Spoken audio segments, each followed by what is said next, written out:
meus colegas. Gessner, seja bem-vindo. Bom, a minha função hoje é só fazer a abertura e passar a palavra para a moderadora, doutora Márcia Nunes de Barros. Márcia Maria Nunes de Barros. A doutora Márcia é mestre em Políticas Públicas da Universidade Federal do Rio de Janeiro e é juíza federal na 13ª Vara Federal do Rio de Janeiro. É juíza formadora, coordenadora do curso de formação inicial de magistrados, do curso de formação e aperfeiçoamento para fins de vitaliciamento. É uma pessoa muito conhecida na área de propriedade industrial, porque se interessa muito pela matéria, escreve sobre essa matéria, e isso posto, passo a palavra para a doutora Márcia Maria, por favor. Bom dia a todos. É uma imensa satisfação estar aqui nesse último painel, nesse último webinário, organizado pelo IBPI, Instituto Brasileiro de Propriedade Intelectual, para tratar sobre essa grande polêmica que nos acompanha há tantos anos sobre a questão do parágrafo único do artigo 40 da LPI. Hoje, de novo, vamos tratar sobre impactos concorrenciais. Já foram tratados de impactos consumeristas, impactos econômicos, impactos jurídicos, e hoje nosso evento todo também vai tratar sobre impactos concorrenciais. E para falar sobre essa visão, nós teremos aqui a doutora Eliane Lages, que é nossa conhecidíssima diretora de patentes do INPI, que vem desempenhando um brilhantíssimo trabalho à frente da DIRPA, especialmente na questão do backlog, né, na tentativa de acabar, diminuir, ou colocar em termos razoáveis o backlog do INPI, né, criadora do backlogômetro, não é isso? Isso.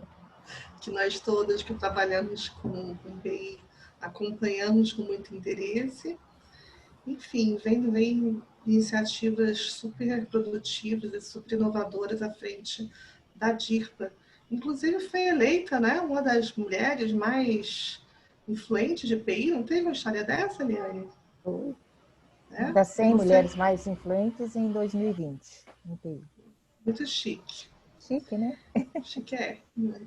Mas é pelo combate, é mais pelo combate do que pela influência em si. Qualquer um que tem o mínimo papel para conseguir acabar com o backlog do NPI tem que ter todos os métodos reconhecidos, sem a menor dúvida.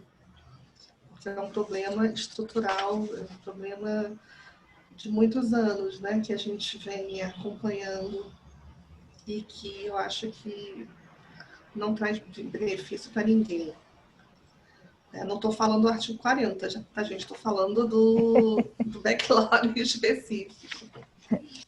Depois a gente vai ter a doutora Júlia Paranhos, que é professora de economia, né, no Instituto de Economia da UFRJ, e vem também lá desenvolvendo estudos muito interessantes sobre a questão dos custos de medicamentos, né, tem vários trabalhos super interessantes sobre esse tema. E, por fim, o Dr. Gessner Oliveira, que disse que queria ser introduzido como São Paulino, e eu expliquei para ele que São Paulino, né, para quem está no Rio, não faz o menor sentido, porque aqui todos somos flamenguistas.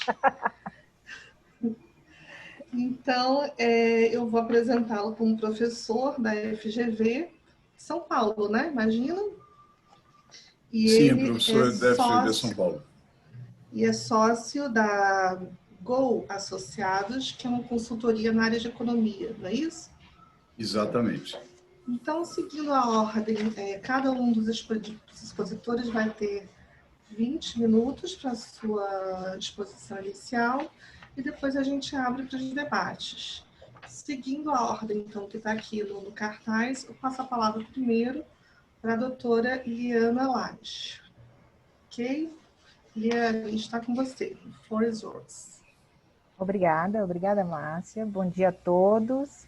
Agradeço o convite do IBPI para participar desse painel, desse último painel, para debater um assunto tão sensível, tanto para a sociedade quanto para o INPI. É uma honra compartilhar esse painel com personalidades tão profundas conhecedoras do tema propriedade intelectual. E no nome da doutora Márcia Nunes, a quem muito admiro e respeito, cumprimento a todos. Eu tenho acompanhado todas as edições desses eventos do IBPI, no qual o assunto da extensão da vigência de patente vem sendo discutido no âmbito jurídico, afinal é uma ação de inconstitucionalidade, bem como no âmbito econômico, né, que é um aspecto motivacional da ADIM. Nesse sentido, creio que vou decepcionar a todos, porque data vênia sou engenheira química. E como manda o nosso manual, vou ter que falar sobre números. Eu tenho grande experiência de NPI e creio que um pouco dessa experiência, ao ser compartilhada com os senhores, poderá ser de muita utilidade ao debate. Eu diria a todos que, em todos esses anos, uma nuvem negra do parágrafo único pairou sobre as nossas cabeças. Dizem por aí que o INPI justificava sua ineficiência por meio desse parágrafo. Se verdade fosse, jamais teríamos nos preocupado em evitá-lo, mas como servidores públicos tínhamos a obrigação de buscar alternativas que estivessem ao nosso alcance para amenizá-lo. Os exames prioritários são bons exemplos desta solução alternativa. Temos editado vários. Hoje temos cerca de 16 modalidades de prioritários para permitir que, em situações de emergência, qualquer usuário tenha um exame mais célere. E a nossa grande preocupação com a área farmacêutica, ela é comprovada com a proposta de um exame prioritário para medicamentos estratégicos do SUS, por uma simples solicitação do Ministério da Saúde, sem burocracia. Embora tenhamos lançado essa resolução em 2013, inclusive pelo então ministro Padilha, o Ministério da Saúde somente a utilizou em 2016. Em reuniões do Grupo Executivo do Complexo Industrial da Saúde, pessoalmente eu alertei várias vezes a importância dos exames prioritários desses pedidos.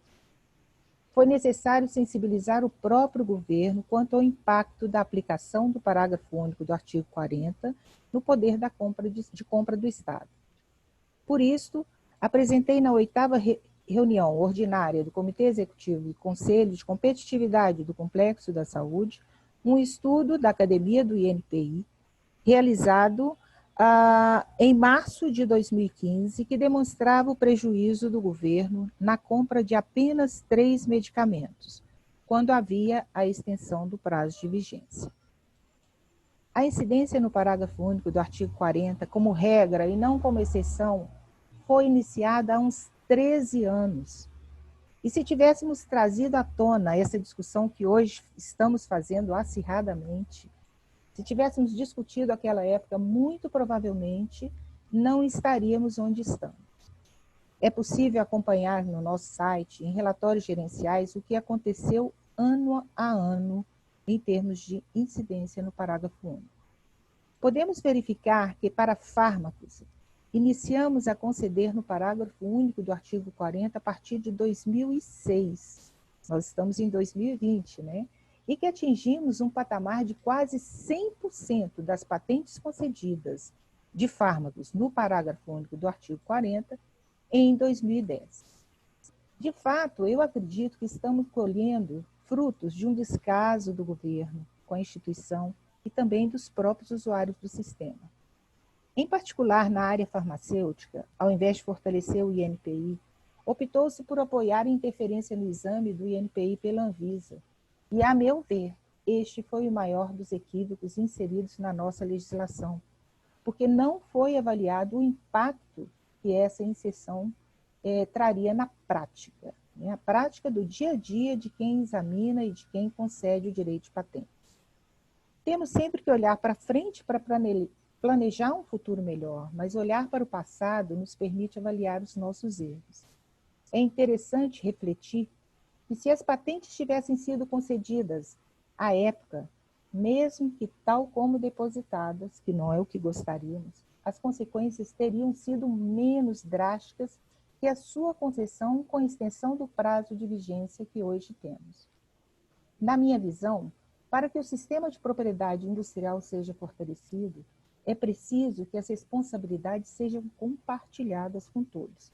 Ela não pode ser atribuída a uma única instituição, que, embora seja uma autarquia, para os eruditos, uma palavra que vem do grego, cujo significado é comandar a si mesmo, depende de decisões governamentais. Como instituição, nós sempre defendemos a nossa autonomia técnica e a execução das legislações vigentes.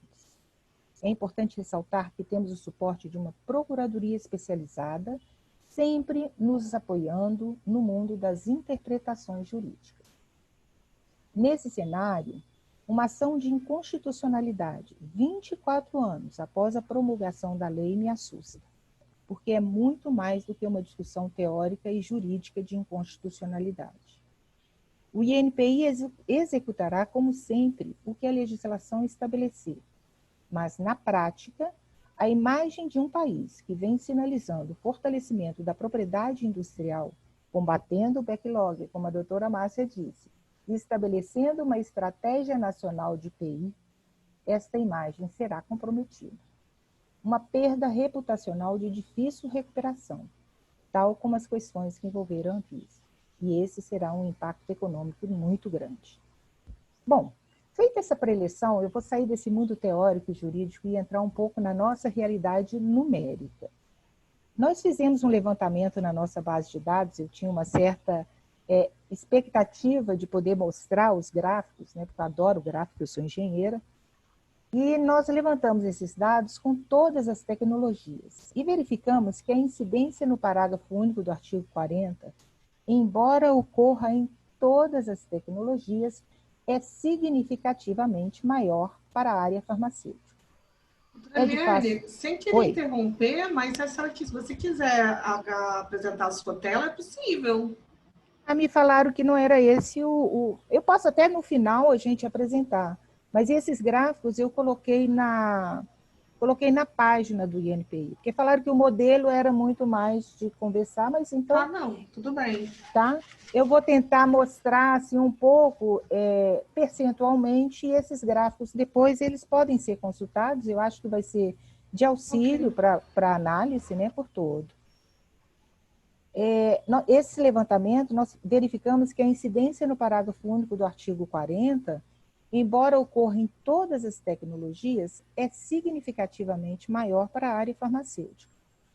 É de fácil conclusão que essa diferença se deve única e exclusivamente pela interferência da Anvisa no processo de exame dos pedidos da área farmacêutica, uma vez que a área farmacêutica é uma das poucas áreas do INPI que possuem um número suficiente de examinadores, tanto em termos de profissionais da química, como farmacêuticos e biólogos. Durante anos, estes examinadores analisaram outras matérias por falta de pedidos da sua área específica, uma vez que estes estavam represados na Anvisa, ou até mesmo que, devido ao conflito de competências, estavam represados no próprio INPI. Nós tínhamos 2 gargalos aí.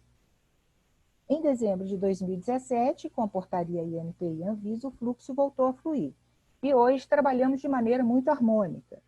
Mas, gente, foram 17 anos para isso acontecer. É tempo demais para ficarmos patinando em algo que só trouxe prejuízo para a sociedade.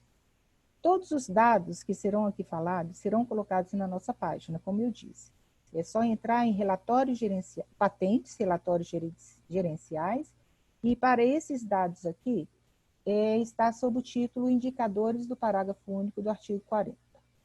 Eu alerto para o fato de que esses números estão variando a cada revista, porque estamos trabalhando muito, e que sempre que possível nós os atualizaremos, assim como fazemos com o backlogômetro, que todos gostam de seguir.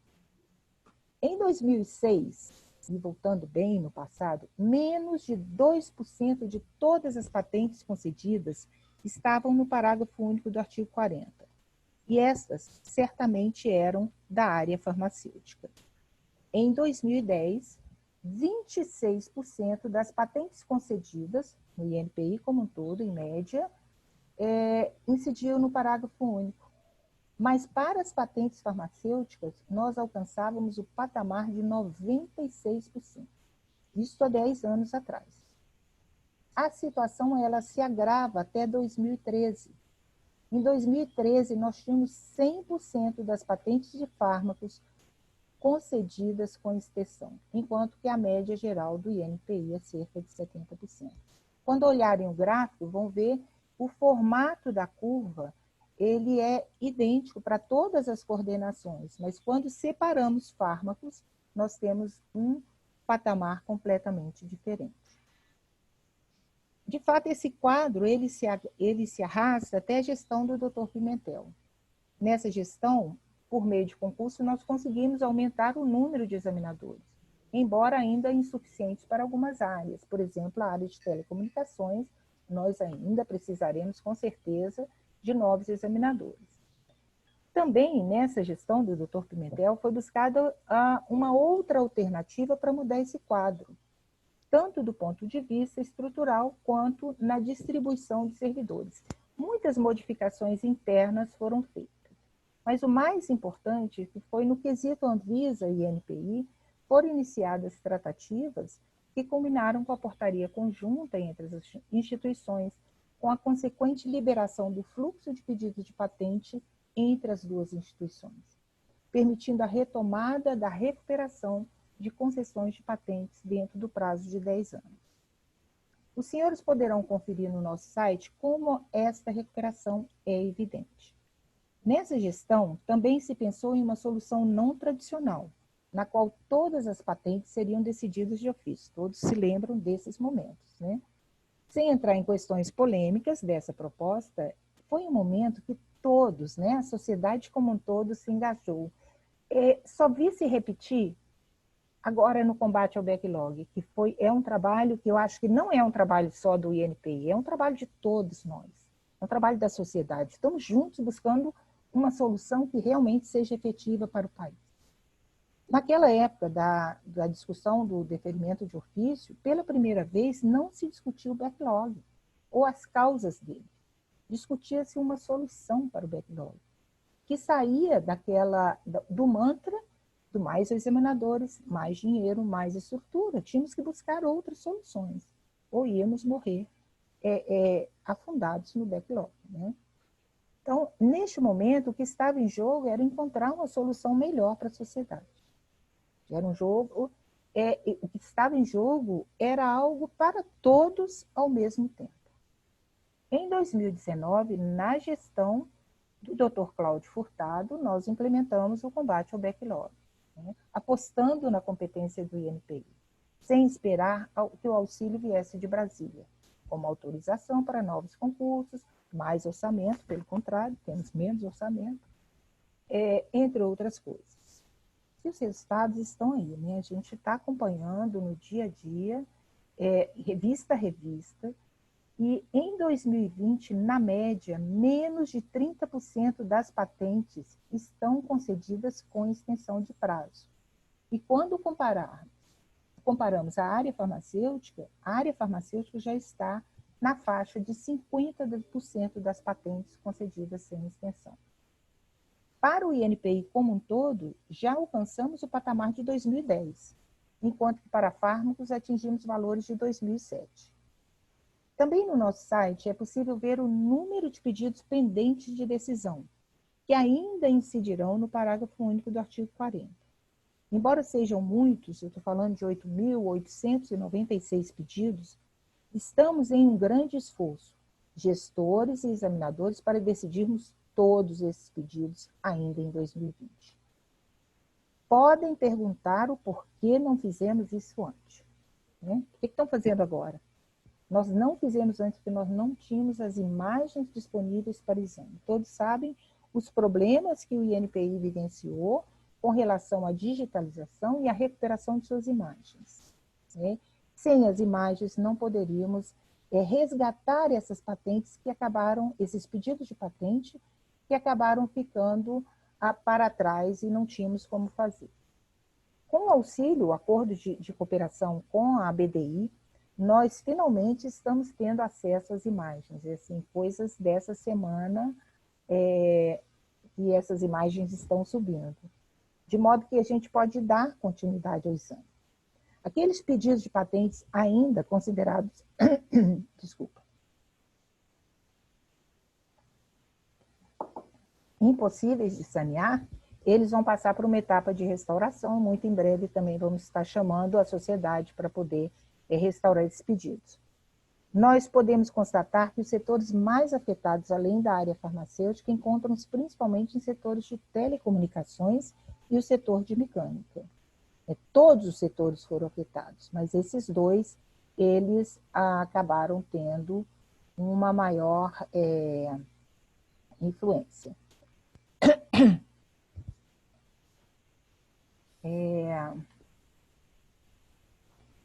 Eu acho que, assim, como último comentário, eu gostaria de falar da distribuição desse pedido do ponto de vista processual, né? Nós temos 8.896 pedidos ainda para serem examinados e que certamente, se concedidos, incidirão no artigo 40. Esses pedidos, nós temos já, com exigência preliminar, 4.978, que já conseguimos colocar na fila para caminhar. Temos 1.589, que ainda aguardam a parte formal, ou seja, são imagens que a gente ainda está tentando recuperar. 1.096 estão aptos já para poder passar para o primeiro exame, certamente terão em breve a exigência preliminar, e caso tenham subsídios ou qualquer outra condição que o retire dessa exigência preliminar, passarão pelo exame tradicional. E nós temos ainda na Anvisa, dentro do parágrafo único do artigo 40, 606 pedidos. 416 já foram arquivados dessa lista e temos 121 que estão em recurso. Concluindo a minha fala, eu registro aqui que trago números reais, fatos que representam de fato, o fim da extensão do parágrafo único do artigo 40. Esta é a nossa primeira grande batalha dentro do combate ao backlog. Um trabalho que eu me orgulho muito de toda a equipe do INPI e da DIRPA, né? Principalmente os examinadores. Quer dizer, é um conjunto, é um trabalho muito grande, é dentro do INPI, temos sempre envolvidos todos os setores. Tanto os órgãos de controle, auditoria, corregedoria, a presidência, obviamente, super engajada, TI. Então, todas, eu entendo que é um trabalho que realmente para que o INPI se orgulhe, né? Mas, de fato, eu fiquei pensando muito quando me convidaram para participar desse evento, porque eu não sou nem jurista, nem economista, mas eu achei que era uma boa oportunidade de compartilhar este meu receio. Se for declarada a inconstitucionalidade do parágrafo único do artigo 40, simplesmente por uma análise jurídica e econômica, sem considerarmos os seus impactos, como não foi considerado na época da Anvisa, por isso eu fiz muito esse paralelo com a Anvisa, cerca de 35 mil pedidos de patentes, 35 mil patentes já concedidas e 2.900 modelos de utilidade terão seus prazos de vigência alterados. Os pedidos de patentes em análise passíveis de serem concedidos serão natimortos. Então, sem querer dar um tom excessivamente trágico, eu acho que é o reinício do caos para o sistema de propriedade industrial no Brasil. E assim, o que eu posso passar para vocês é que eu tenho esperança de que os debates que venham ocorrendo possam levar um alerta ao STF e que, caso seja declarada a inconstitucionalidade, que os efeitos sejam adequadamente modulados. É isso. Peço desculpas por apresentar muitos números e não apresentar os gráficos. Eu agradeço de novo a oportunidade de expor essa minha experiência, minha opinião, e fico à disposição para questionamentos. E como eu sou uma boa engenheira, eu fechei os meus 20 minutos. Muito obrigada. Muito obrigada, doutora Liane. O tempo realmente foi cumprido com perfeição. Eu só queria lembrar, antes de passar a palavra para a doutora Júlia Paranhos, que a senhora falou de 2 momentos de engajamento da sociedade a favor do NPI, né, com a questão do backlog e com a questão do deferimento sumário. Eu acho que é muito importante a gente lembrar também um grande movimento que houve no final do ano contra a proposta de extinção do INPI. Eu acho que verdade. aí sim Essa aí, é que a gente teria o caos, verdadeiro caos nos sistemas de propriedade intelectual no Brasil. É verdade. O que eu quero mostrar é que a sociedade pode se engajar, né? Com certeza. Todos juntos a gente consegue realmente construir um sistema fortalecido. Sim, com certeza, mas assim, eu acredito que aí é que nós teríamos realmente um verdadeiro caos, né? Essa questão da constitucionalidade ou não do parágrafo do artigo 40, né? Infelizmente a gente tem uma demora muito grande das cortes superiores, especialmente, para fazer esses julgamentos, né? Desde que o Supremo se transformou basicamente numa corte penal, né? Criminal, a gente percebe... Tem o backlog de lá, né, também. O backlog de lá também é muito grande. A gente não desejaria que demorasse tanto para ser julgado. Mas, enfim, faz parte, né? Faz parte do nosso sistema de freios e contrapesos. Eu acho que esses debates estão sendo muito importantes, como você falou, para que, eventualmente, possam chegar lá, repercutir lá e que eles tenham uma visão macro do problema, porque o problema não é só jurídico, não é só econômico, não é só social, não é só tecnológico, é um problema que realmente tem que ver com, né, todas as facetas existentes. E passo, então, a gente já tem algumas perguntas, mas eu vou deixar para fazer para todos no final. Eu passo a palavra, então, logo para a doutora Júlia Paranhos. Júlia, está com você. Tá bom. Muito obrigada, eu queria agradecer o convite ao Gustavo e à doutora Márcia. É um prazer estar aqui participando desse debate, parabenizar o IBPI pela organização desse ciclo de debate sobre um tema tão relevante, né, como a doutora Márcia acabou de falar, sobre de vários aspectos da nossa sociedade, da nossa economia.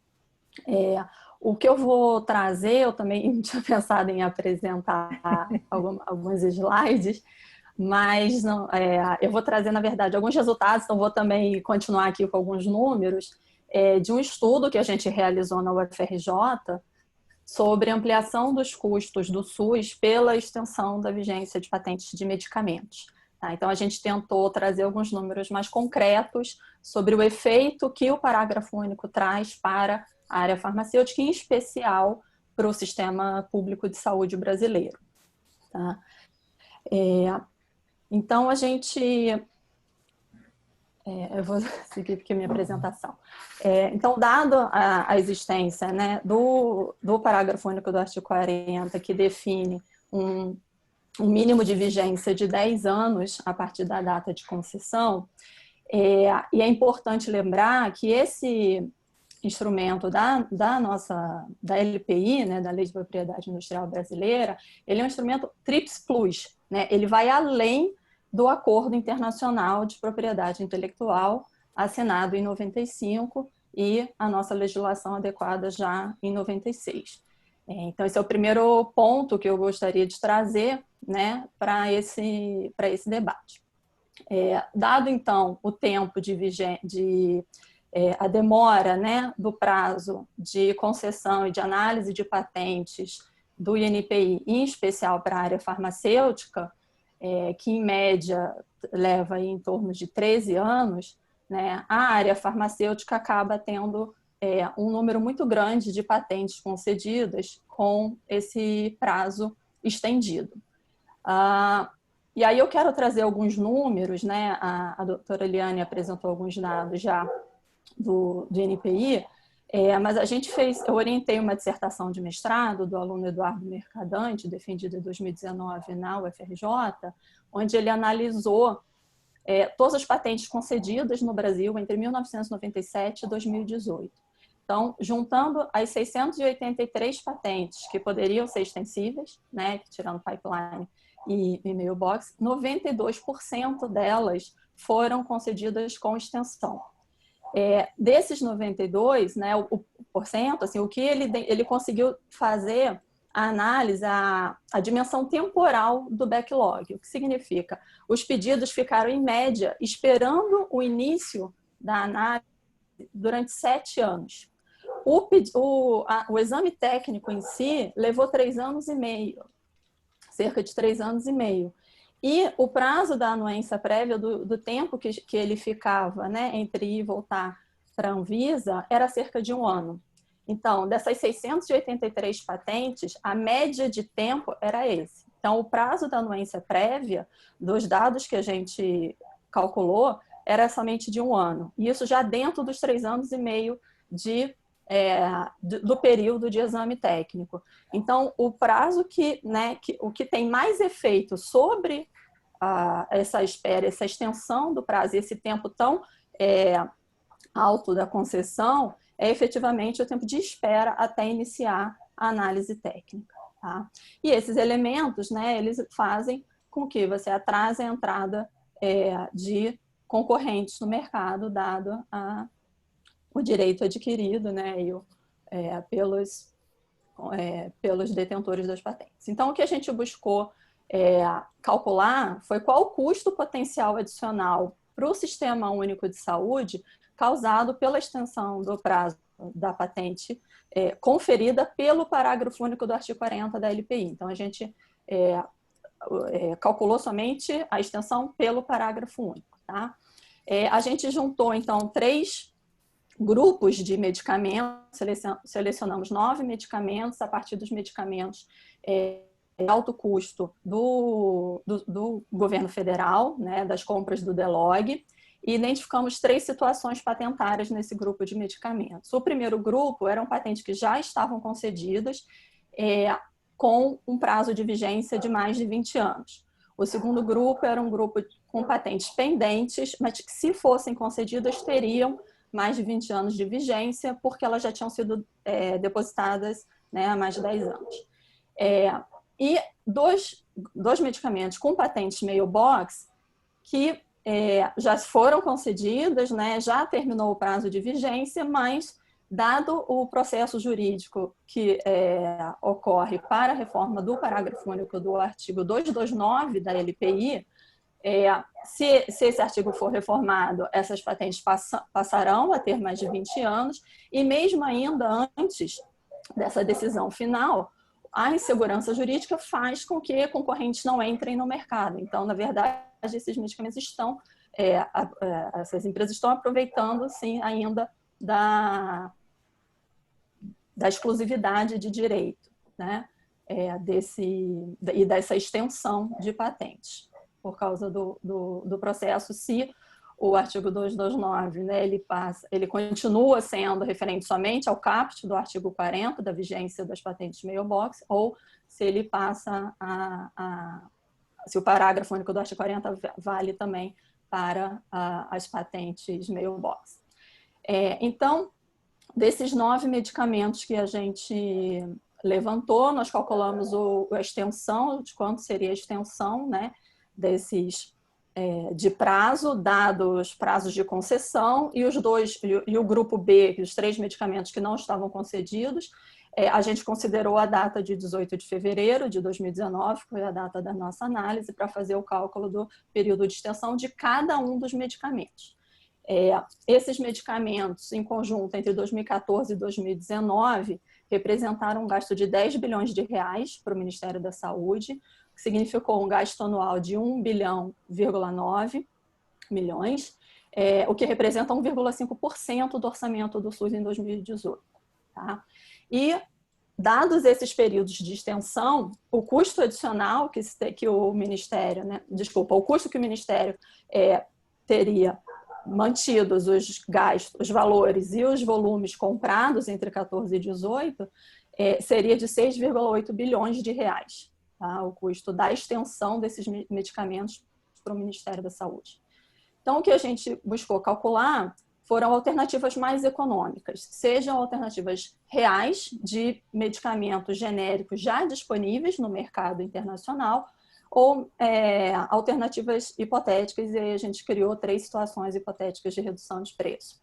A primeira, na situação real, a gente encontrou 4 medicamentos que tinham preços de venda mais barato, no mercado internacional mais baratos do que os pagos pelo Ministério da Saúde, e com esses 4 medicamentos a gente teria uma redução de 75,5% nos gastos do Ministério com esses medicamentos genéricos disponíveis no mercado internacional, que seria de 1,2 bilhão de reais.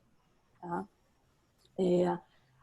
Nós fizemos também, então, 3 alternativas hipotéticas, e aí, então, calculando para os 9 medicamentos. No primeiro caso, a gente calculou só para 4, porque foram os 4 que a gente achou preços internacionais de concorrentes, né, de genéricos mais baratos do que os pagos pelo Ministério da Saúde.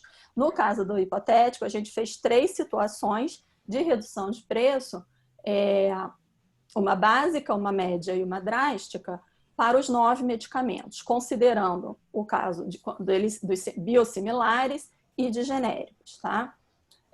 No caso da redução básica, a redução de biosimilares, de preço dos biosimilares seria de 10% e dos genéricos de 40%, e representaria uma economia de 1,2 bilhão de reais para o Ministério da Saúde, com esses 9 medicamentos. Na condição média, na situação média, a redução para os biosimilares seria de 30% e para os genéricos de 60% no preço. E a economia total seria de 2,6 bilhões de reais.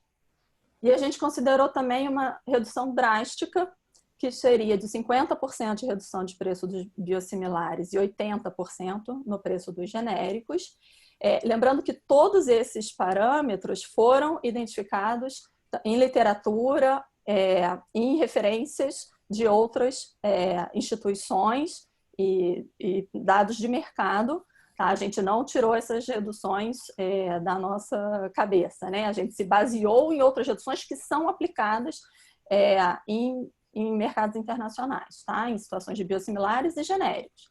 E essa redução drástica, ela representaria uma economia de 3,9 bilhões de reais para o SUS, somente com 9 medicamentos. Isso representa uma redução de 57,4% nos gastos que o SUS teria com esses 9 medicamentos, né?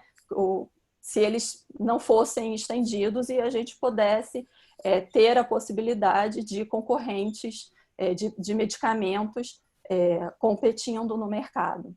Tá? E é importante chamar a atenção, principalmente por causa das 2 patentes mailbox que são analisadas, né, para os 2 medicamentos que têm patentes mailbox, que eles representam, nesse caso da redução drástica, 53% dos gastos, tá? Desses 3,9 bilhões. Tá? Então, o que a gente propõe, né, e traz de recomendações, na verdade as recomendações elas são complementares, elas não se excluem, tá? Elas vão desde a possibilidade, né, a Liane falou da possibilidade de priorização de exames, então o Ministério da Saúde precisa ter uma atuação mais proativa na definição dessas patentes que precisam ser priorizadas e a solicitação de priorização de exames. Então, este é um caminho administrativo importante que o Ministério não pode deixar de utilizar. Tá? O segundo caminho é em relação ao INPI, né? Acho que todos nós aqui defendemos a importância do INPI, da estruturação do INPI, da sua organização e fortalecimento enquanto um escritório, né? Um examinador de patentes com qualidade, com eficiência, com independência, né? Então, a gente defende que o INPI seja fortalecido, que tenha condições de ter um exame, né, em um tempo considerado mínimo razoável, né, para a gente o melhor sistema, para que o sistema de propriedade intelectual se fortaleça no Brasil e que a gente, né, tenha condições positivas e que isso também afeta a economia. E o terceiro ponto vai em relação à ADI do STF, né, que está no STF, a ação de inconstitucionalidade, que a gente defende que o parágrafo único seja, sim, revogado, porque as duas alternativas administrativas, tanto de atuação do Ministério da Saúde quanto do NPI, elas não excluem a inconstitucionalidade do parágrafo único do artigo 40. E o ciclo de debates que a gente teve aqui, né, tiveram vários argumentos jurídicos e econômicos apresentando os elementos que confirmam a inconstitucionalidade do parágrafo único do artigo 40. Então, a gente entende que essas três caminhos e recomendações, elas são complementares, né? E mesmo que, se esse processo, né, ainda tardar a acontecer e ainda esse debate caminhar por muitos anos, ou espero que não, mas se isso acontecer, que pelo menos se defina a exclusão das patentes mailbox, ou seja, dessa discussão, né, que a questão sobre o debate sobre o parágrafo único do artigo 229 seja definido e que as patentes mailbox não estejam incluídas no parágrafo único do artigo 40, como estava previsto na LPI desde o seu início. Tá? Então, o que eu queria finalizar, né, trazendo que a gente identificou, a gente calculou e trabalhou com 9 medicamentos, né, mas há estimativas de cerca de 60 medicamentos no mercado farmacêutico brasileiro que terão prazo de vigência devido ao parágrafo estendido, devido ao parágrafo único do artigo 40. Então, não é um resultado somente no âmbito da propriedade intelectual, a gente tem muitos efeitos para a economia e para a sociedade brasileira. Primeiro, porque ele atrasa a entrada de competidores. Isso tem um efeito negativo sobre a indústria nacional, a indústria farmacêutica nacional, que avançou muito em capacidade produtiva, em capacidade inovativa nos últimos anos. Eu acompanho o desenvolvimento dessa indústria, mas ainda é uma indústria baseada fortemente em genéricos e inovações incrementais que vão ocorrer, né, muito provavelmente pós o fim da vigência da patente. Então, a nossa dependência externa, né, no setor farmacêutico, ela está mais do que caracterizada. A gente, em 2019, teve 5,7 bilhões de dólares de déficit na balança comercial, somente em medicamentos e farmoquímicos. Tá? A pandemia deixou bastante clara como essa dependência deixa a economia brasileira e a sociedade brasileira vulnerável. Então, fortalecer a indústria farmacêutica nacional é importante, sim. Está ligada à própria sustentabilidade do Sistema Único de Saúde. Além disso, o atraso da redução, o atraso da entrada de competidores atrasa também a possibilidade de redução de preço de medicamentos. Isso tem um efeito direto sobre os consumidores, sobre a população brasileira. O gasto com medicamentos das famílias é 2,9% dos gastos com saúde. Então, quase 3% dos gastos de saúde das famílias brasileiras se dá com medicamentos. E isso passa de 4% nas rendas mais baixas.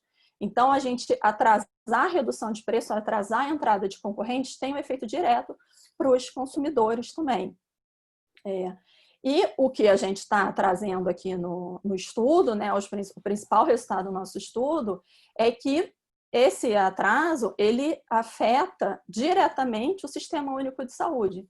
Né? Ele gera gastos adicionais desnecessários. É importante que isso seja claro, que esses gastos adicionais eles são desnecessários. Os medicamentos, já tem 4 deles que a gente tem genéricos mais baratos no mercado externo, no mercado internacional. Então, esses gastos são desnecessários e isso reduz a capacidade de atendimento do SUS à população brasileira.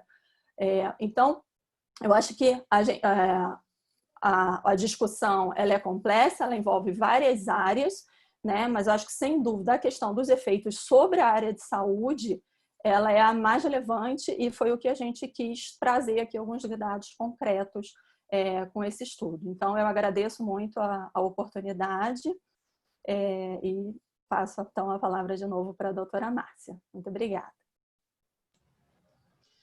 Doutora Júlia, agradeço muitíssimo a sua explicação, as suas explicações. Esse trabalho realmente é fantástico, foi muito bem feito. Agora, eu preciso aproveitar a oportunidade para comentar uma pequena coisinha sobre a questão dos medicamentos mailbox, porque eu fiz uma extensa pesquisa sobre os mailbox. E eu até estou vendo aqui na plateia virtual, está aqui o doutor Mauro Maia, que era o procurador-chefe do órgão à época, né? Essa questão dos mailbox, ela foi identificada, em primeiro lugar, numa sentença que eu dei, que mandei, que o INPI concordou que deveria ser concedida, mas aí eu fiz a ressalva de que não se aplicaria o parágrafo 1 do artigo 40, que era um patente mailbox. E a partir de então, o INPI desenvolveu esse estudo, né?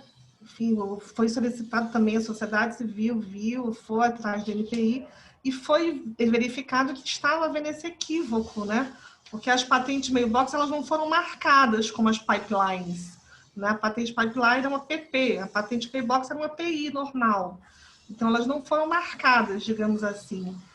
E o trabalho da Procuradoria, o doutor Mauro Maia, foi excepcional. Ele entrou com as ações no final de 2012 para 2013, e já em 2013 a gente teve decisões de primeira instância, em 2014, na segunda instância, já estava tudo decidido, e em 2018 a gente teve decisão do STJ. Eu estava aqui até pesquisando, eu acho que ainda tem alguma tentativa no Supremo, mas desde 2018 que essa questão está pacificada na justiça brasileira, né? Eu acho que a chance de isso voltar atrás, eu acho que é uma chance muito pequena, porque o STF não costuma conhecer desse tipo de arguição. Então, assim, quanto às patentes mailbox, eu acho que não temos mais nenhuma, ou se tiver, são pouquíssimos. Eu tenho um extenso estudo que eu peguei todas as patentes mailbox e vi a validade de cada uma delas.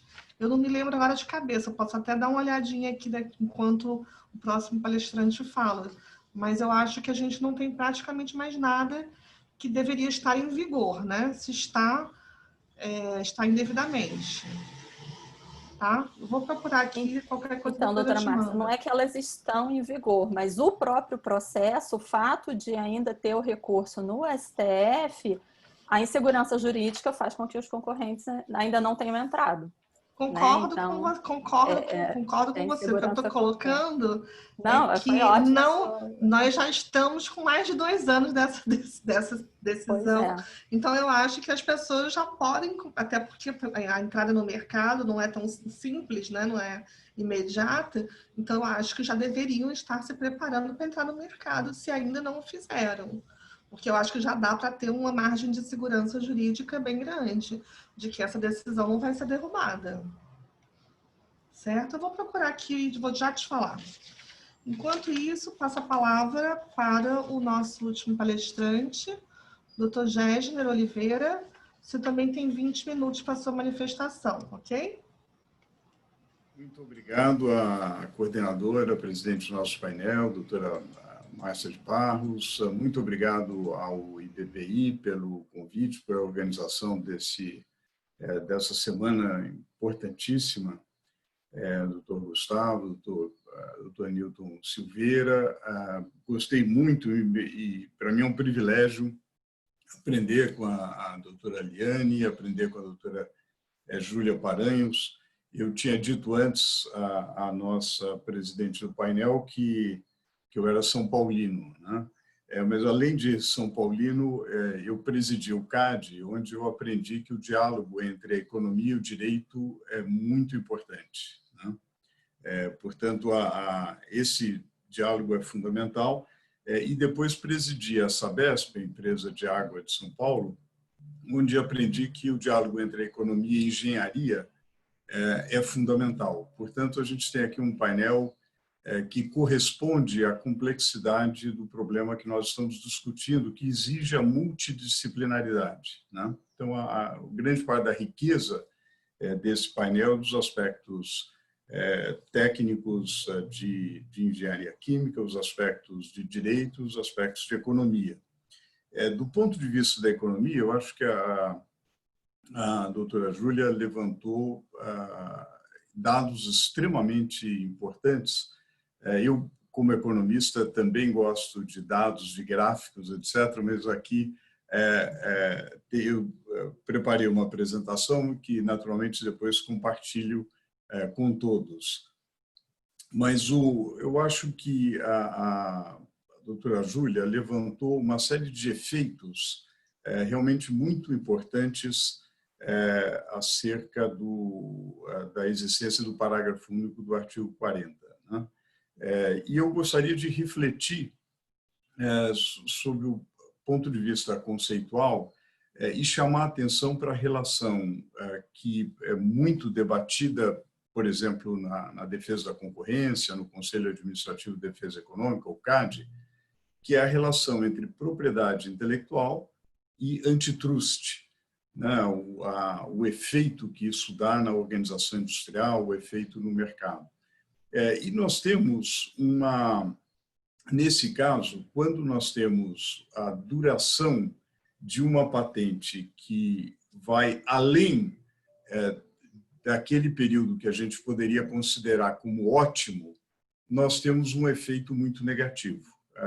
Eu acho que os números que a doutora Júlia apresentou refletem esse fato, né, de você ter uma extensão da patente que vai além daquilo que seria o ótimo, né? O que é o ótimo do ponto de vista da economia? É aquele ponto em que você leva em consideração os ganhos associados a uma patente e as perdas associadas a uma patente, né? E calcula aquele que seria o ponto ótimo, a duração ótima, além da qual você tem mais perdas do que ganhos e aquém da qual você também tem mais perdas do que ganhos. Então, você tem que achar esse ponto ótimo. Os ganhos de uma patente estão diretamente associados a ganhos de inovação, né? O estímulo à introdução da inovação. Por que esse estímulo é necessário? Porque, pela própria natureza da inovação, do progresso técnico, ou da ideia do ser humano, ele é um bem público. Ele tem duas características muito importantes que a microeconomia define como uma característica não rival e não excludente. Quer dizer, não rival significa que o fato de um consumidor utilizar aquele bem não vai tirar a possibilidade de um outro consumidor usar aquele bem. E não excludente, porque muitos bens você não consegue excluir as pessoas do seu usufruto. A característica, são características inerentes à produção humana de ideias. Por exemplo, alguém descobre um teorema central do cálculo e esse teorema ele pode ser utilizado por todos. Na verdade, o fato de milhares de pessoas se valerem desse teorema para desenvolver cálculos não gera nenhum problema. Quer dizer, mais e mais gente pode desenvolver isso. E você não pode excluir alguém desse fato. Basta algum treinamento que a pessoa vai entender aquele teorema e aplicá-lo. né? Então, são bens não rivais e não excludentes. E o mercado competitivo, a lei de oferta e procura, não dá uma resposta para esse tipo de situação, ou seja, não há nenhum incentivo para gerar esses bens se você não tiver certeza que durante algum período você terá lucros extraordinários que compensem o seu investimento, que é um investimento inerentemente arriscado. Você não tem certeza que você vai descobrir um código muito bom para a operação de um determinado computador, ou que você vai descobrir uma molécula, um princípio ativo, etc., etc. Então, é preciso esse tipo de estímulo. Agora, é claro que isso dá um poder de monopólio. O monopólio acarreta uma perda essa associada àquilo que nós ouvimos da doutora Júlia, do ponto de vista de preços mais elevados, quantidades menores, muitas vezes também tem aspectos de qualidade, né, dependendo do tipo de bem ou serviço que a gente esteja falando, e para a sociedade, há uma perda que a microeconomia chama de peso morto.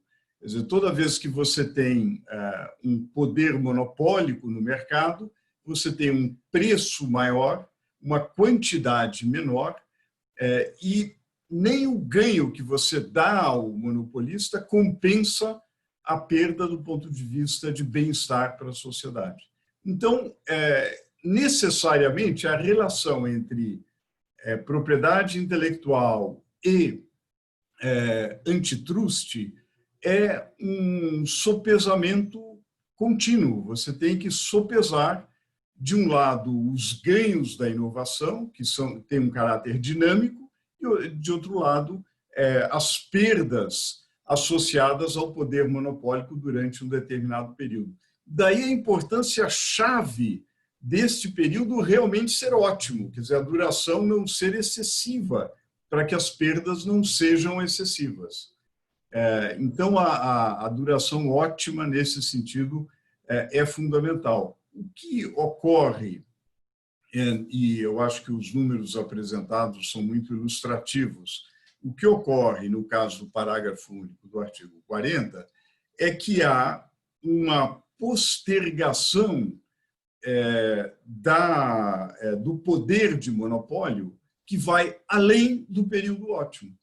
Ou seja, as perdas associadas ao poder de monopólio acabam sendo maiores do que os ganhos, possivelmente, supostamente associados à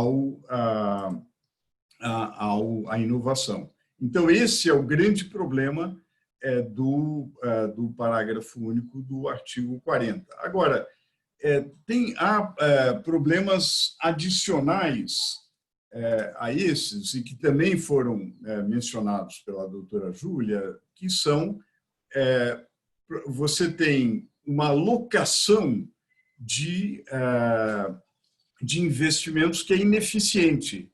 Se há setores que têm um tempo excessivo de poder de monopólio, você acaba levando menos investimento para esses setores. Como eles são, em geral, setores com maior densidade tecnológica. Consequentemente, o país está sistematicamente alocando menos investimentos a setores com maior densidade tecnológica e, consequentemente, reduzindo o seu poder inovador e de crescimento. Então, esse é um primeiro problema grave gerado pela distorção do parágrafo único do artigo 40. Agora, há problemas adicionais que também foram mencionados aqui, que estão associados à questão do que acontece com os possíveis entrantes no mercado. Você gera uma situação na qual não há segurança de que poderá haver entrada naquele mercado exatamente naquele período. Por quê? Se você tivesse do depósito do pedido até o final um período pré-determinado e seguro, você saberia com certeza qual é o período durante o qual vige aquele poder monopólico e depois você pode planejar a sua entrada. Porém, você não tem essa certeza, porque entre o depósito e a eventual concessão do direito de patente é um período indeterminado. Essa indeterminação é fonte de insegurança. Essa insegurança inibe a entrada no mercado. Consequentemente, você cria, pela própria natureza, por construção, você cria insegurança, inibe investimento e inibe a concorrência. E, consequentemente, o progresso técnico e a inovação, que é a origem da lei, de qualquer lei de propriedade intelectual, de propriedade industrial. Então, é realmente uma contradição com o objetivo mesmo da lei.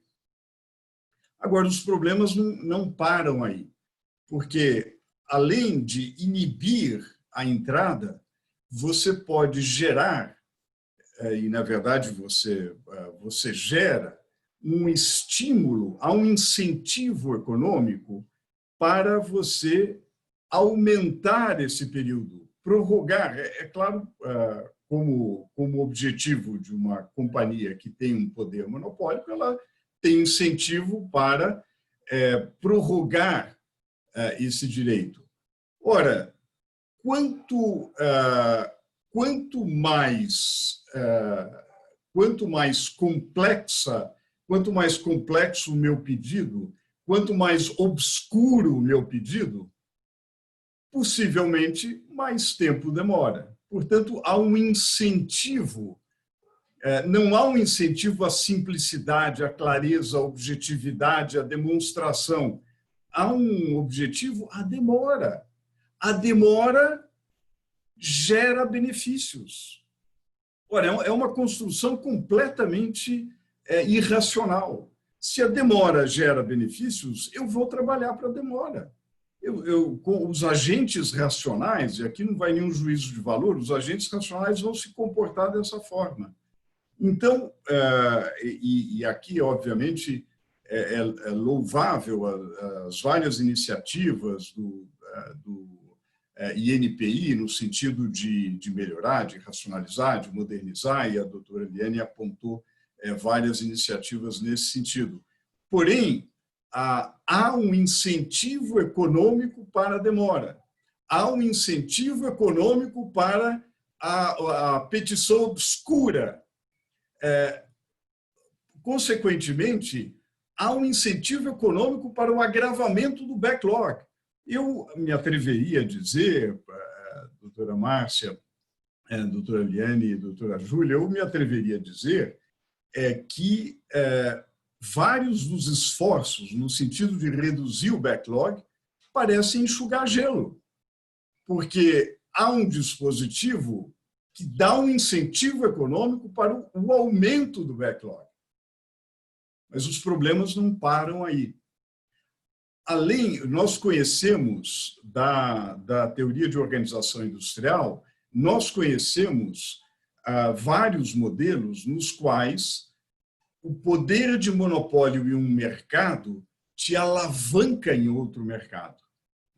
Nós conhecemos do debate atualíssimo da economia digital que, se eu tenho um buscador que é extremamente poderoso, não vou mencionar o nome desse buscador, e se eu desenvolvo mercados secundários que dependem desse buscador, e eu também tenho empresas nesses mercados secundários, eu posso alavancar o meu poder de monopólio em um mercado em outro mercado. Ora, se eu tenho uma patente em um determinado mercado, eu posso, em mercados conexos, apresentar mais pedidos. aquela incerteza que eu gero nos meus concorrentes de quando eles poderão entrar e me contestar, aumentando a concorrência potencial, eu posso inibir ainda mais esses potenciais entrantes com mais e mais pedidos. De novo, eu reduzo a concorrência, consequentemente, eu acentuo a elevação de preço, a diminuição de quantidade, a piora na qualidade, e também alavanco o meu poder de monopólio e mais, pioro ainda mais o backlog. Começo a entulhar o INPI de pedidos que não fazem o menor sentido. E na verdade, existe no mundo uma literatura em antitrust mostrando que, muitas vezes, esse tipo de ação é claramente uma forma de você afastar a concorrência potencial. Então, nós começamos, no início, a ter um poder de monopólio prolongado, porque eu estendo excessivamente o período da patente, isso reduz bem-estar. Depois eu tenho uma alocação inadequada dos investimentos, isso reduz a capacidade de crescimento e progresso técnico da economia, que é o motor do crescimento de uma economia. Depois eu tenho a inibição com a insegurança jurídica, a inibição de concorrência potencial, porque os entrantes não sabem quando e como poderão entrar. Isso não vale só para o que no jargão antitrust se chama de mercado relevante, não vale só para este mercado relevante, vale para mercados relevantes conexos de alguma forma, contíguos ou que podem ser confundidos. E toda essa ação estratégica, que nada mais é do que uma reação ao incentivo que está inscrito na lei, toda essa reação agrava o backlog e, portanto, reforça todo esse mecanismo que gera insegurança jurídica, que inibe a concorrência e a própria inovação, desfazendo aquilo para o qual a legislação de propriedade industrial foi feita. Então, essa reflexão, aqui nos meus 18 minutos e 15 segundos, doutora Márcia, essa reflexão procura sugerir que nós temos aqui um elemento absolutamente estranho, é quase que um vírus que foi colocado na legislação que destrói aquilo que foi o objetivo do legislador e que, naturalmente, coloca, que é muito importante, Douglas North chegou a dizer que as leis de propriedade explicam o crescimento econômico, né? E eu acho que há muita, não 100%, mas há muita verdade e há um insight muito poderoso nesse fato, né? Porque sem esse estímulo, e nós temos que ter esse equilíbrio, de um lado, o estímulo de lucro extraordinário para o inovador, dizendo, tome o risco, faça o investimento, procure a inovação, mas, de outro lado, a concorrência, porque, afinal de contas, o elemento concorrencial é aquele que é o acicate, realmente, aquilo que faz a geração de progresso técnico. Se nós não tivermos esses dois elementos muito bem balanceados, nós não conseguiremos crescer, inovar e melhorar, e teremos os efeitos que a doutora Júlia também mostrou, assim como os desafios que a doutora Liane também mostrou muito bem e que o INPI tem enfrentado, mas que eu acho que, se nós não retirarmos e se nós não atacarmos esse vírus, temo que vai ser enxugar gelo qualquer esforço no sentido de redução do backlog. Muito obrigado, doutora Márcia, e a todos e ao IBPI pelo privilégio de estar aqui.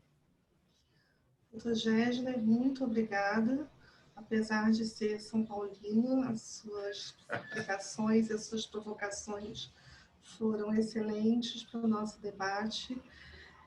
E eu preciso, né, essas reflexões que o senhor fez, provocações mesmo, para a compreensão do problema, eu me coloco, né, muitas vezes na ponta final, né, que para julgar casos de patentes que muitas vezes levaram 10, 15 anos para serem examinadas pelo INPI e ainda vão passar mais um tempo na justiça, né? Isso casa com a fala também da Júlia. E a gente vê eu tive alguns processos assim, recentes que eu lembro que os processos administrativos eles começavam com 60, 80 reivindicações. Aí o quadro vai sendo recortado. O INPI fala, não tem atividade inventiva, não tem novidade. Aí eles vão recortando. É claro, não estou dizendo que, né, não se pode supor, presumir a má-fé de todos os depositantes. Mas é uma coisa que tem também chamado a atenção. O processo começa, o quadro reivindicatório começa com 80 itens e ele vai sendo diminuindo ao longo dos anos, até acabar com 5 itens, né? Com 5 reivindicações, 5 ou 6 reivindicações. Enfim, então eu acho que, como todos colocaram, o problema não pode ser visto só de um lado, é um problema realmente multidisciplinar. E, uma vez mais, agradeço e parabenizo a iniciativa do IBPI, o Dr. Newton, a Karen Grau, para fazer essa discussão, esperando que cheguem todas essas discussões ao Supremo Tribunal Federal, para que a decisão que saia seja realmente uma decisão amadurecida, que contemple todos esses aspectos. E vou passar aqui logo, então, para as perguntas que nós temos. Em primeiro lugar, eu tenho aqui uma pergunta para a Liane. O Guilherme Glasman pergunta o seguinte: qual a visão do INPI das críticas constantes no relatório de auditoria do TCU referente ao parágrafo único do artigo 40 da LPI?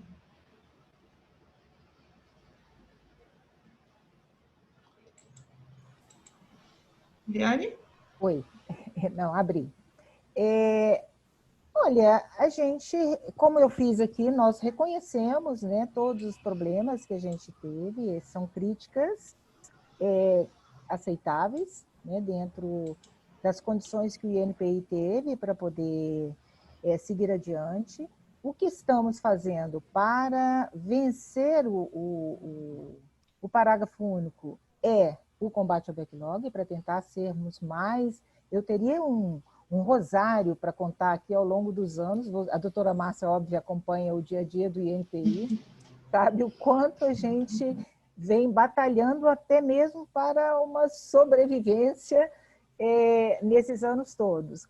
E fizemos o que pudemos, né? Dentro das nossas possibilidades institucionais, porque governo entra, governo sai, e diferentes formas, diferentes decisões governamentais.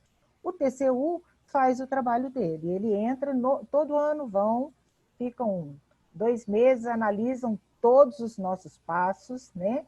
E realmente o que eles colocam no relatório deles é o que eles encontram, é a realidade. Nunca há qualquer tipo de ilícito, né? São colocadas as dificuldades que o INPI tem para poder realizar o seu trabalho de forma plena, de forma em tempo razoável de processo. O último relatório deles, por exemplo, eles pedem que coloquemos de forma transparente e nos dá um prazo de 180 dias toda a situação de todos os pedidos. Já estamos nos preparando para isso e vamos fazer. Se tem uma coisa que o INPI não deixa de fazer, é ser transparente. Nós somos transparentes, o que não colocamos hoje em dia cada vez mais, e o que não colocamos no ar é por total incapacidade tecnológica ainda. Mas não vejo o INPI ele atende todas as solicitações do TCU e faz todas as explicações possíveis dentro das nossas capacidades de trabalho. Ok, eu tenho aqui a mesma pergunta que foi feita pela Ana Cepeda, perguntando qual a visão dos economistas sobre esse mesmo relatório de auditoria do TCU, que analisou a questão do backlog, o parágrafo 1 do artigo 40. Eu não sei se a Júlia e o Gessner têm ciência desse relatório. Se vocês tiverem, vocês têm alguma impressão para dar? Qual seria uma visão econômica desse relatório de auditoria do TCU?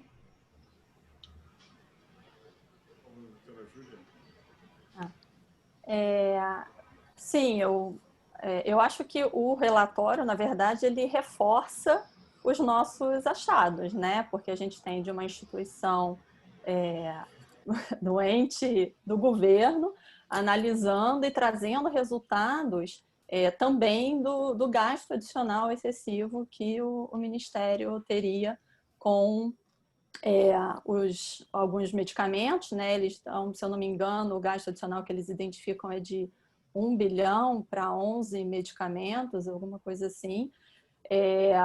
As metodologias possivelmente são diferentes, né? Assim, eu não tenho informações sobre como foram feitos os cálculos, mas eles reforçam, né? Reforçam a questão de que já existe o direito adquirido, né, do artigo 44 da LPI, que é um item também que a gente tem no nosso relatório, né? Eu não comentei aqui. Falam da questão de ser um elemento que não está previsto no TRIPS, então acho que ele conversa muito com os nossos dados. Assim, do que eu pude analisar por meio do relatório, é um relatório bastante denso, né? Mas eu acho que eles são estudos complementares e que só reforçam os efeitos negativos para o sistema público de saúde e as várias justificativas, né, para o parágrafo único não ser mais vigente, ser revogado. Se me permite complementar, só complementaria, concordo plenamente com a doutora Júlia. O Tribunal de Contas olha sob a perspectiva de cada real do contribuinte, né? E, na verdade, aqui nós temos dois danos. Há o dano ao bem-estar, quer dizer, como consumidores, há um sobrepreço que está sendo gasto, como a doutora Júlia apontou, desnecessariamente, quer dizer, ele não está dando incentivo, mas ele, na verdade, é apenas um poder monopólico excessivo, e há um dano ao contribuinte, quer dizer, o dinheiro público está sendo mal alocado. Quer dizer, então, em vez de ser gasto, em vez do Sistema Único de Saúde gastar naquilo que é essencial, e olha que há coisas, né, como a gente todos sabemos, essenciais, isso está sendo gasto de uma forma apenas para contribuir para um lucro extraordinário indevido, né? Então, esse que acho que o ponto do Tribunal de Contas é bastante pertinente. Certo. Aproveitando, né, só os dados que eu tinha falado sobre o Mailbox, eu achei aqui, e é muito interessante porque eu olhei cada uma das patentes Mailbox. Eram 233 patentes Mailbox, e quando o INPI entrou na justiça, quase metade dessas patentes elas foram extintas, porque as pessoas desistiram, renunciaram administrativamente, fizeram acordo com o INPI, praticamente a metade. Além disso, muitos concordaram com a correção do prazo, tanto em primeira instância quanto em segunda instância. Apenas uma pequena parcela de processos é que realmente devem ser as patentes mais valiosas, que houve, né, continua havendo litígio até hoje.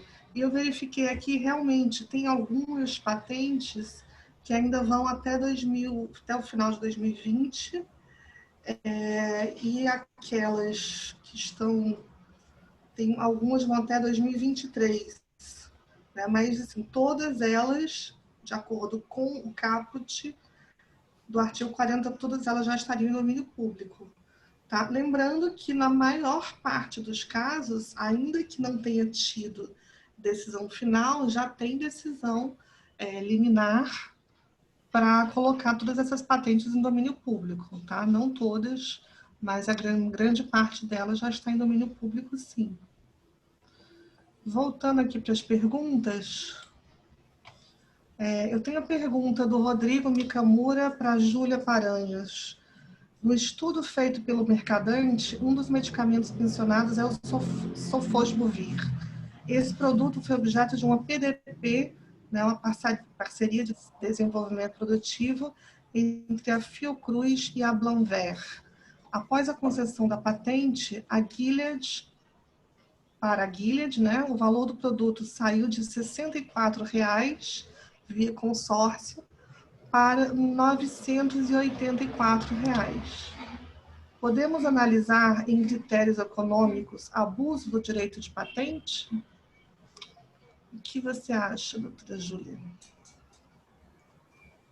Eu acho que o doutor Gessner é o especialista na parte de defesa da concorrência, mas com certeza tem esse caso do Sofosbuvir, ele está no nosso estudo, ele é um dos medicamentos que quando a gente analisou, a gente está no grupo do B, né?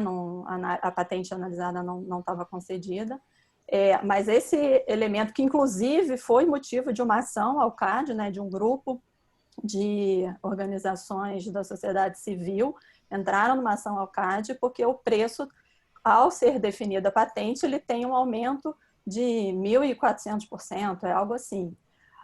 Então, eu acho que esse caso, ele explicita bastante dois problemas, na verdade.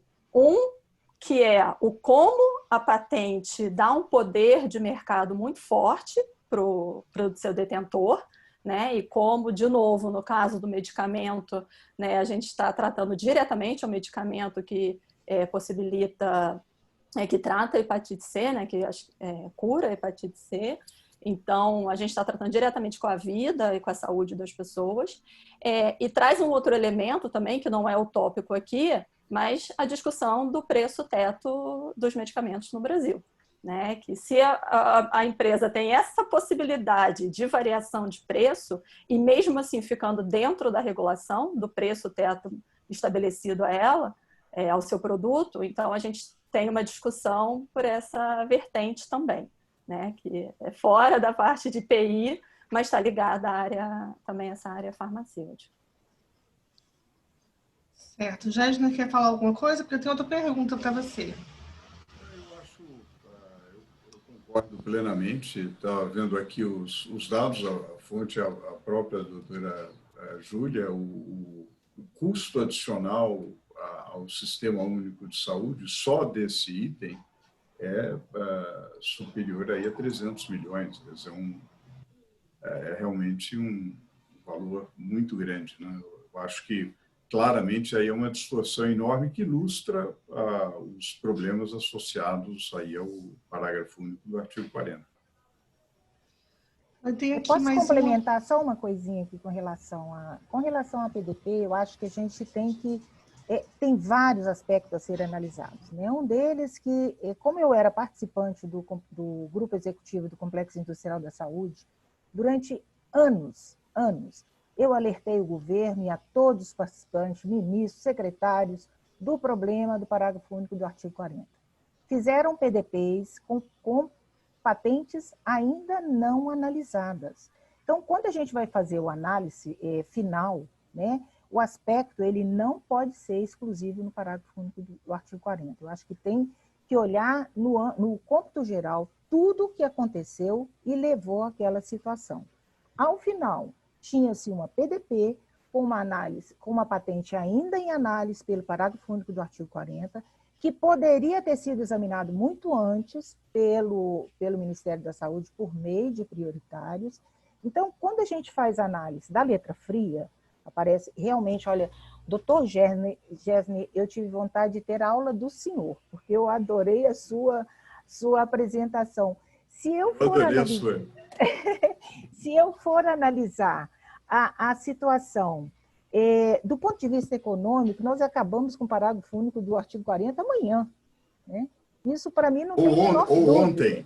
Ou ontem. Mas o ontem, aí eu já caio em outros direitos. Né? Da mesma forma que eu estou falando que há concorrência, que é preciso haver concorrência, a concorrência não vai ocorrer sem a concessão da patente. A insegurança para um novo entrante é a mesma insegurança de quem fez o pedido da patente. Então, nós temos um sistema aqui que tem uma complexidade de análise que é muito grande. E como eu coloquei, assim, o meu receio não é acabar com o parágrafo único do artigo 40. Para mim, ele pode acabar, né, de novo, que eu acho que realmente não faz sentido. Mas ele existiu lá por 24 anos. Né? Vários depositantes nacionais, e, de novo, eu tenho uma preocupação muito grande que a nossa análise recaia sempre e somente na área da saúde. A área da saúde, dentro do ponto de vista da propriedade industrial, ela representa 12%. Nós temos todas as outras tecnologias lá envolvidas. Então, esta análise do que vai ser feito, né, eu entendo todos os dados que a doutora Júlia apresentou, nós mesmos já tínhamos feito isso bem antes com alguns medicamentos, foi a forma que eu consegui mostrar para o governo o impacto que tinha no poder de compra. Eu entendo tudo isso. O que eu não consigo, e é o meu receio de toda essa história do INPI, é o que vamos fazer hoje com o patrás-mente. Aí me assusta realmente. Então, quando a gente faz análise, me preocupa da gente ficar só na questão dos medicamentos, embora seja o tema de maior sensibilidade para a sociedade. Mas nós estamos falando do sistema de propriedade industrial, do sistema de propriedade intelectual, que é um sistema muito mais amplo.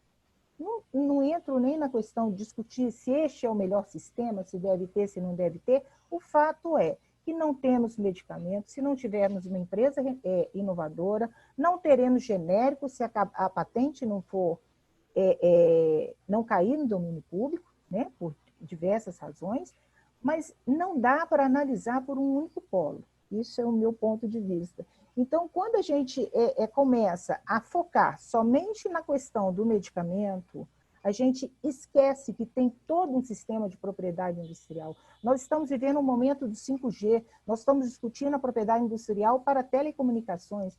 Então, essa discussão, por mais que eu não seja economista ou jurista, e adoro tudo que vocês falam, acho que é um aprendizado incrível, a minha é a prática. E a prática é que traz esse receio. Então, eu acho que nossa contribuição, trazendo todos esses elementos, e que certamente o STF vai considerar, é nesse sentido, né? De que temos que olhar realmente por ângulos mais sensíveis, mas temos que olhar para o sistema de propriedade industrial como um todo. Obrigada, Márcia.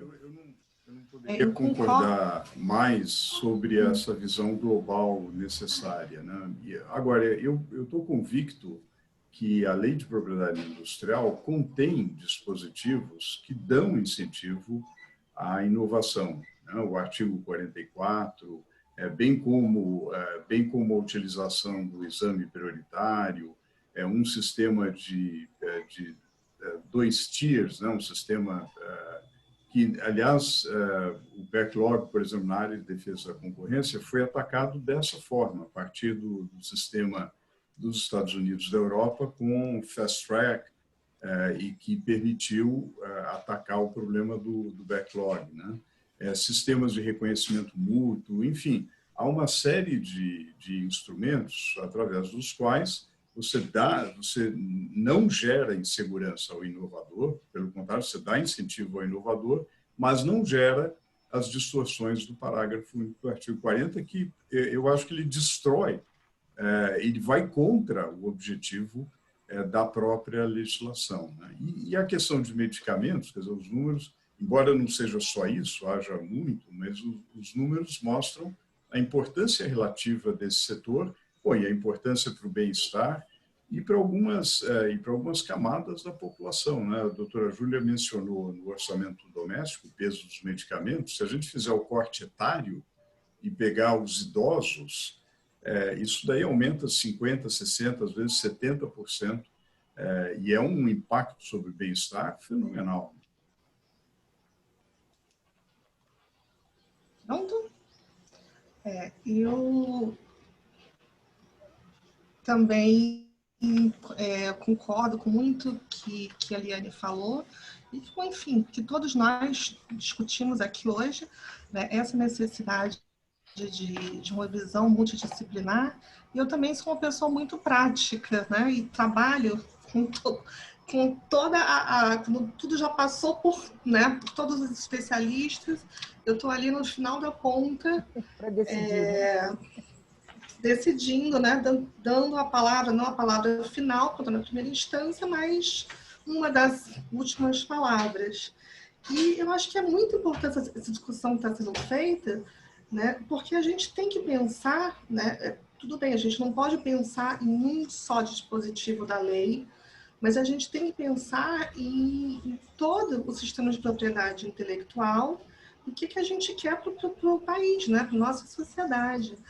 Essa questão nas parcerias de desenvolvimento produtivo, isso também, também já existe um reflexo no judiciário, uma utilização do judiciário que não me parece muito correta, né? Já teve com Sofosbuvir, já teve com outros medicamentos, né? É claro que, em primeiro lugar, como ele falou, o próprio governo tem que saber onde é que ele está pisando, qual é o medicamento que ele vai fazer a parceria, se tem patente, se não tem patente, tem que pedir prioridade. É claro que tem que se cercar de todos esses cuidados, mas também não pode permitir, tem que lutar também quando tiver que lutar, para que coisas que não são infrações de patente sejam paradas por conta de ações na justiça, né? Enfim, são muitas discussões e isso seria objeto de um painel específico só sobre isso. Mas eu tenho aqui ainda uma perguntinha, tem uma pergunta para o Gessner, que é feita pelo Rodrigo. Ele fala, conforme sua exposição, considerando que o desenvolvimento econômico e tecnológico depende do equilíbrio entre garantia de incentivo econômico ao inventor e a liberdade econômica de utilização da informação, nós podemos afirmar que o parágrafo único do artigo 40 propicia um ambiente de incentivo ao próprio atraso e manutenção do backlog? Quais seriam as externalidades para os demais agentes econômicos? Rodrigo, pelo jeito, deve ser um economista. Doutora Márcia, eu acredito que sim, né? Eu acredito que um dos problemas que a gente procurou enfatizar é que há um reforço, há um aumento do backlog, né? E esse aumento do backlog ele se dá seja pelo incentivo econômico a colocar petições obscuras, né? Seja pelo incentivo econômico a colocar um conjunto muito mais amplo de petições do que aquele que seria razoável do ponto de vista técnico e do ponto de vista legítimo da inovação, porque, na verdade, compensa economicamente a estratégia de afogamento do INPI. Por quê? Porque isso aumenta o backlog, aumentando o backlog, você prorroga o período de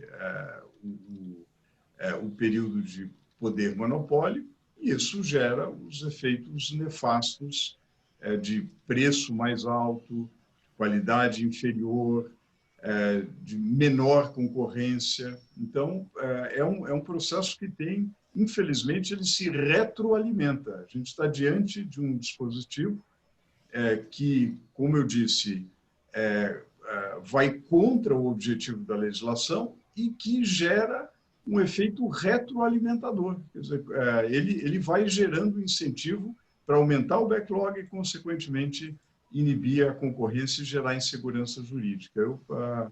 Eu acho que esse é o ponto em que realmente é algo que precisa ser extirpado para que a legislação alcance o seu objetivo. Mas concordando com a doutora Eliane, naturalmente, que é um problema muito mais amplo, né? Que é muito mais complexo. Obviamente, a gente não está dizendo que todos os problemas do mundo serão resolvidos apagando o parágrafo único do artigo 40, mas eu diria que o primeiro passo seria esse. Tem umas duas perguntas aqui que são relacionadas. Uma, eu acredito que seja para a Liane, que é a seguinte: setores de altíssima dinâmica tecnológica, como é o caso do setor de telecomunicações, o prazo inicial de 20 anos já é mais do que suficiente para que essas tecnologias se tornem obsoletas? E para a Júlia, eu vou fazer junto, porque as perguntas são bem relacionadas. A pergunta para a Júlia é: quais os setores econômicos efetivamente afetados pelo reconhecimento da inconstitucionalidade do parágrafo único do artigo 40 da LPI? Bom, com relação a telecomunicações, é fato, né, que a gente tem uma dinâmica muito grande nesse setor. Basta pegar aí nossos celulares que a gente está trocando a cada dia. Mas existem algumas patentes que são chamadas patentes essenciais, que elas têm uma importância durante todo o prazo de vigência. E então, olhar para o setor de telecomunicações e pensar 20 anos é mais do que suficiente, e o nosso atraso não vai impactar em absolutamente nada, talvez não, entendeu? Mas a questão das patentes essenciais, ela tem que ser considerada. E quando mesmo a gente concedendo com atraso, né, o direito, a patente, ao ser depositada, ela gera a expectativa do direito, né? E uma vez concedida, esse direito retroage, né? E aí é importante que a gente tenha decidido qual é o tempo realmente de vigência da patente. E a dinâmica para as patentes essenciais era um pouco diferente. Júlia? Sim. Foi boa essa pergunta. Eu não ouvi, desculpa, o nome de quem fez. Eu também não era recebi. Um pouco do que... Ah, tá. Era o que eu estava pensando aqui. Eu acho que a questão do setor de telecomunicações, né, vou falar aqui rapidamente, não sou especialista nesse setor, mas também como usuária, né, todos nós somos, e cada vez mais a gente vê realmente que as tecnologias se sobrepõem com uma rapidez muito grande. Então, se a gente tem a expectativa de direito durante o período que está sendo feita a análise, e se essas tecnologias mudam tanto que 20 anos, né, pode ser mais do que suficiente para essas tecnologias nem estarem mais sendo utilizadas, então me parece que a extensão desse prazo, né, não me parece ser necessária, porque a gente tem ali os 20 anos já bastante oferecendo os direitos que os seus detentores precisam ter no caso da concessão, né, o artigo 44 da LPI. E aí, em relação aos setores como um todo, eu sou especialista na área farmacêutica. Eu não posso falar dos efeitos nos outros setores. Mas o que eu posso falar sobre a área farmacêutica, que para mim tem uma importância enorme nessa discussão, porque, de novo, a gente está tratando não só dos efeitos econômicos, a gente está tratando dos efeitos sociais. E a possibilidade de maior disponibilidade de medicamentos com preços mais baixos, né, ela tem um efeito direto na saúde da população e no desenvolvimento social. Então, a gente está falando de desenvolvimento econômico pelo lado dos concorrentes, como o doutor Gessner já explicou bastante, de forma bastante clara, mas a gente tem o lado social. Então, a área de saúde, ela é sim a principal a ser discutida nesse debate, porque se tem um efeito desse nível para o sistema público de saúde, ela tem que ser a principal área a ser discutida sim.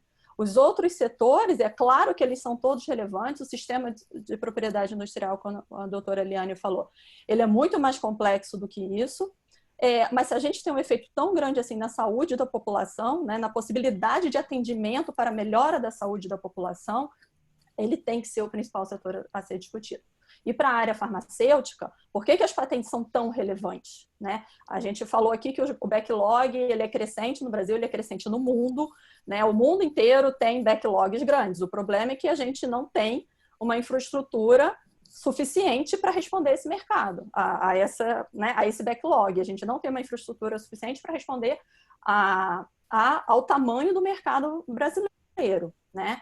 Então, quando a gente olha as estruturas, a própria dissertação do Eduardo, tem um quadro comparativo que mostra a estrutura e a relação de pedidos de patente e examinadores em diversos países, nos principais países, nos principais escritórios mundiais. No caso, a gente, acho que em 2018, o Brasil tinha uma relação de 641 pedidos por examinador, enquanto os 5 principais escritórios tinham de 112. Então, o problema é essa infraestrutura que a gente não consegue responder a esse crescente backlog. E na área farmacêutica, as patentes elas têm uma importância muito grande, devido à complexidade tecnológica do setor, tá? As diversas etapas regulatórias que são necessárias para o desenvolvimento de um produto. Então, quando uma patente é depositada, eventualmente pela invenção de uma molécula que identifica-se um princípio ativo para atender alguma doença, ela vai levar muitos anos devido às diversas etapas regulatórias até chegar ao mercado.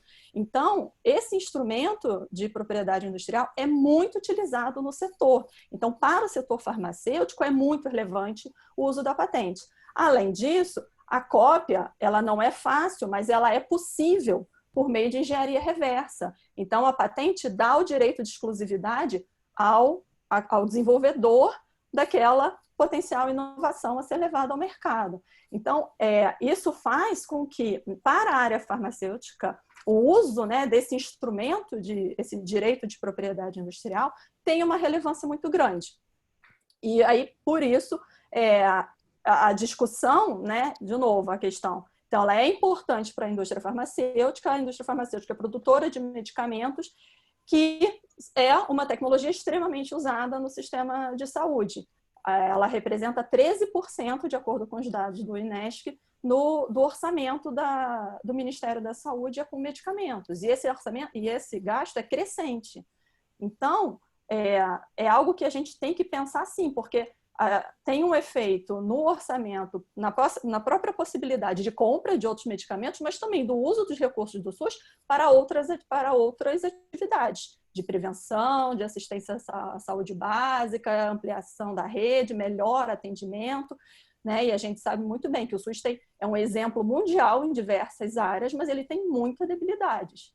Então, a gente tem que, se a gente defende o SUS e quer que a gente tenha um SUS forte e capaz de atender a toda a população brasileira, a gente discutir o parágrafo único para a área de saúde e para a área farmacêutica em específico, sim o ponto principal a ser debatido. Eu posso discordar? Isso não quer dizer que eu esteja absolutamente contra. Eu sou uma das grandes defensoras da área farmacêutica. Durante anos defendi para que a gente não chegasse a isso. Mas o sistema de propriedade industrial tem que ser pensado como um todo. E nós não podemos transformar o parágrafo único em um novo 229C, que 17 anos precisaram ser transpassados para poder chegar a algo razoável.